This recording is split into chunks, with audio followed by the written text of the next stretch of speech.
అలాగా మంచు పల్లకి అనే సినిమాకి వంశీ డైరెక్టర్ అయ్యాడు.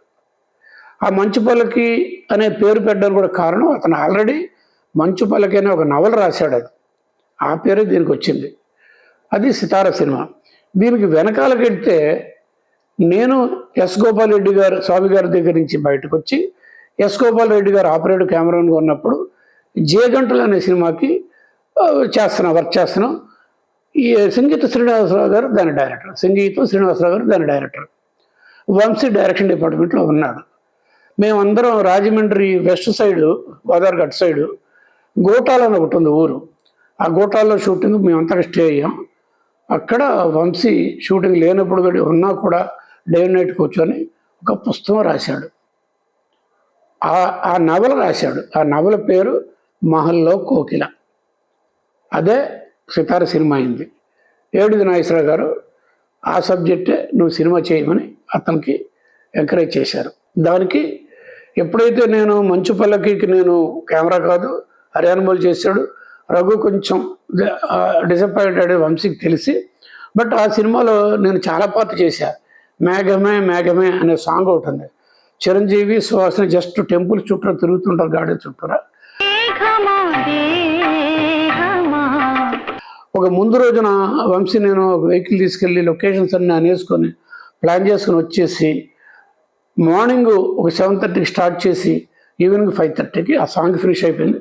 అద్భుతంగా ఉంటుంది ఆ సాంగ్. మేఘమే మేఘమే మీరు చూడండి మంచు పల్లకిల సాంగ్. అలాగే హ్యాపీ న్యూ ఇయర్ సాంగ్ నేను చేశాను.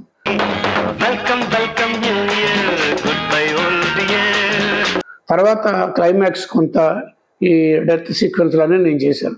దగ్గర ఒక 10-15 రోజులు ఆ సినిమాలో నా చేతి వర్క్ కూడా ఉంది కెమెరామెన్గా. బట్ హరియాణమోలు మెయిన్ ప్రిన్సిపల్ ఫోటోగ్రఫీ.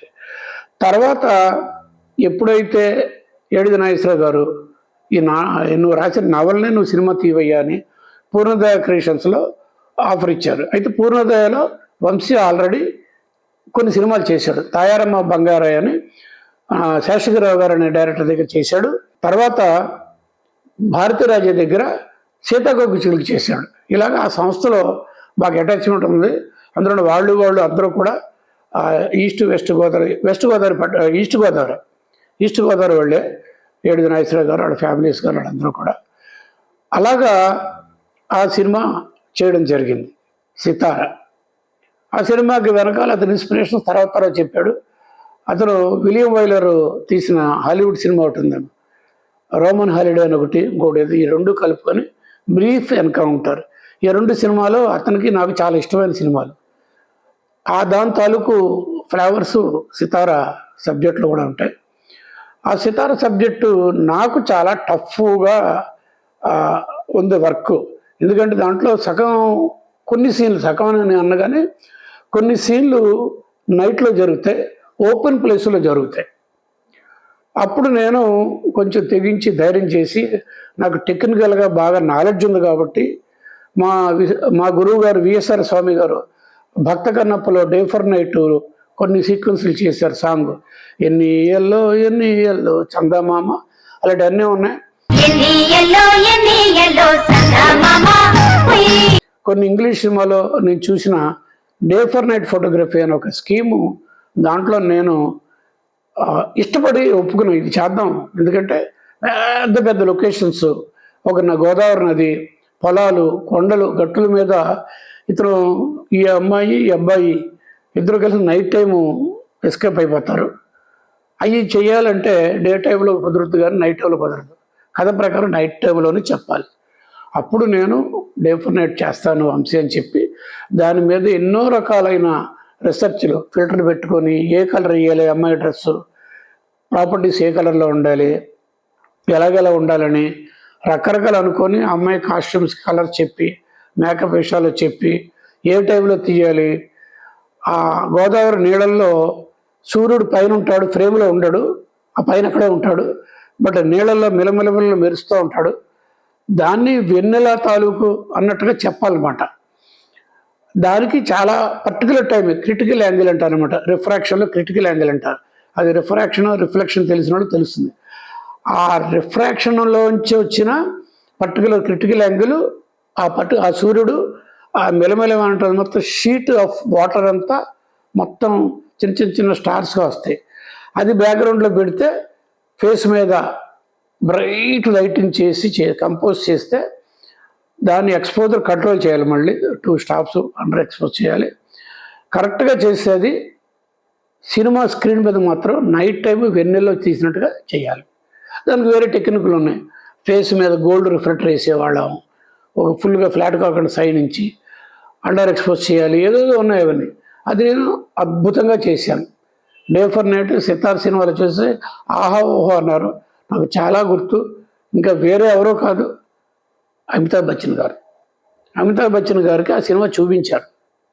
ఆ రోజుల్లో అమితాబ్ బచ్చన్ గారు సితార్ ఎందుకు చూశారు అంటే, ఒక సినిమా షూటింగ్లో ఉంది. అమితాబ్ బచ్చన్, శ్రీదేవి, కమల్ హాసన్. ఒక ఇంగ్లీష్ సినిమా బేస్డ్ సబ్జెక్ట్ అది. Whose life is it anyway. చాలా గొప్ప సినిమా. ఒక గొప్ప కళాకారుడికి ఒక రకమైన డిసీజ్ వస్తుంది. అదేంటంటే ముఖం మాత్రమే మజిల్స్ కదిలితే బాడీ అంతా పెరలైజ్ అయిపోయి ఉంటుంది. అతనికి గొప్ప కళాకారుడు, పెయింటింగ్లు బాగా చేయగలిగిన తర్వాత అలా వచ్చేసింది. ఆల్రెడీ ఒక అమ్మాయితో లవ్లో ఉన్నాడు, అబౌట్ టు గెట్ మ్యారీడ్. అప్పటికి ఈ ప్రాబ్లం వచ్చింది. ఆ క్యారెక్టర్ ఏమో శ్రీదేవి. ఫ్రెండ్ క్యారెక్టర్, వీళ్ళ ముగ్గురికి ఒక ఫ్రెండ్షిప్ ఉంది, ట్రయాంగిల్. అది అమితాబ్ బచ్చన్ గారు. ఆ సినిమా షూటింగ్ జరుగుతుంది. అప్పుడు అట్లూరి పూర్ణచంద్రరావు గారు సితార్ని వాళ్ళకి చూపించారు. చాలా మంచి సినిమా చేశారు, ఈ వంశీను రఘు కలిసి, మీరు చూడండి అని. నాకు ఫోటో కూడా ఉంది. జయభద్రి గారు ఆయన ఇద్దరు కలిసి వచ్చారు. చూసిన తర్వాత నెక్స్ట్ డే నన్ను ఫ్లోర్కి పిలిచారు. ఏది ఇప్పుడు నేను చెప్పాను కదా, ఈ సినిమా, ఈ ముగ్గురు కమల్ హాసన్ లోపల షూటింగ్ జరుగుతుంది. దాని కెమెరామెన్ నా రెండో గురువు అయిన గోపాల్ రెడ్డి గారు, తాతిన రామారావు డైరెక్టరు. సరే, నేను రాగానే అమితాబ్ బచ్చన్ గారు బయటకు వచ్చి కూర్చొన్నారు. గిరిజాల చుట్టూ అంత తమాషగా ఒక టైప్ ఆఫ్ గెటప్తో, బ్లాక్ లెదర్ కాస్ట్యూమ్తో డిఫరెంట్గా ఉన్నారు. ఆయన కూర్చొని నాకు చైర్ తెప్పించి వేసి, రఘు టెల్ మీ, నువ్వు ఎక్కడ ఏమేంటి ఎలా చేసావు? Day for night photography Indian screen మీద పెద్దగా గొప్పగా చేసిన వాళ్ళు ఎవరు లేరు, చాలా కొద్ది మంది ఉన్నారు. షోలో కెమెరామెన్ ద్వారకాదేవి ఆయన పేరు చెప్పారు, జీ సింగ్ అని ఒక పేరు, ఇంకా 2-3 పేర్లు చెప్పారు. ఇంకా నేను నీ సినిమా చూశాను, your done a fantastic job. నాకు ఒకటి చెప్పు, నువ్వు మామిడి తోటలో ఎలా చేసావు, గోదావరి రోడ్డున అక్కడ ఎలా చేసావు, ఇక్కడ ఎలా చేసావు, ఇవన్నీ నీ ఎక్స్పోజర్ చాలా చేసావు, చాలా కష్టం అయ్యా అది. నువ్వు నిజంగా ఐ షుడ్ అప్రిషియేట్, అంత మంచి వర్క్ చేసావని నాకు పెద్ద ఆయన కితాబ్ ఇచ్చారు. నెక్స్ట్ ఇమీడియట్గా నికాన్ కెమెరా తెప్పించి, నేను హాబీగా ఫోటోగ్రఫీ నాకు అన్నీ ఉన్నాయని అన్ని లెన్స్లో అన్ని ఉపయోగించి ఎక్స్పోజర్ కంట్రోల్ గురించి అన్నీ మాట్లాడారు. ఇప్పటికీ నేను మర్చిపోయాను. తర్వాత నాకు ఒక సినిమా ఆఫర్ ఇచ్చారు, నన్ను కెమెరామెన్గా నన్ను యాక్సెప్ట్ చేశారు. అట్లూరి పూర్ణచంద్రరావు గారు ప్రొడ్యూసరు, తాతయ్య రామారావు గారు డైరెక్టరు, ఇంకా గుల్షన్ కుమార్ అని ఆయన టిప్స్ క్యాసెట్ ఆయన అనమాట. వాళ్ళందరి మీద ఒక సినిమా ఓపెనింగ్ కూడా అయింది. ఒక నెల తర్వాత రెగ్యులర్ షూటింగ్ వెళ్ళాల్సిన షెడ్యూల్ వేయాలి. ఆ టైంలో ఒక చాలా సాడ్ ఇన్సిడెంట్ జరిగింది. ఆయన్ని మాఫియా వాళ్ళు చంపేశారు. ఎవరిని? టిప్స్ క్యాసెట్ ప్రొడ్యూసర్, ఆయన మెయిన్ ప్రొడ్యూసర్ గుల్షన్ కుమార్.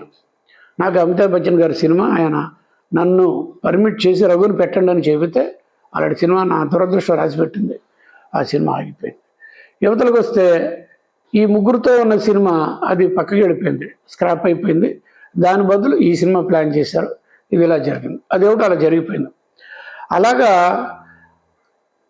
వంశీ ఏమన్నాడంటే, నేను చేయలేను, శ్రీదేవి గారితో హిందీలో సితారని ప్రపోజల్ నేను చేయనంత చెప్పేయడం జరిగింది, నాకు వద్దు, నా మనుషులతో కొత్త వాళ్ళతో నేను చేసుకుంటాను అంటే అతను సరే, అది డ్రాప్ అయిపోయింది. ఈ ఎపిసోడ్లో చాలా ఇంట్రెస్టింగ్ విషయాలు రఘుగారు చెప్పారు. మీరు లైక్ చేశారని అనుకుంటున్నాను. మీ అందరికీ ఓ humble request. Please like, share, subscribe to MV Raghu film diaries.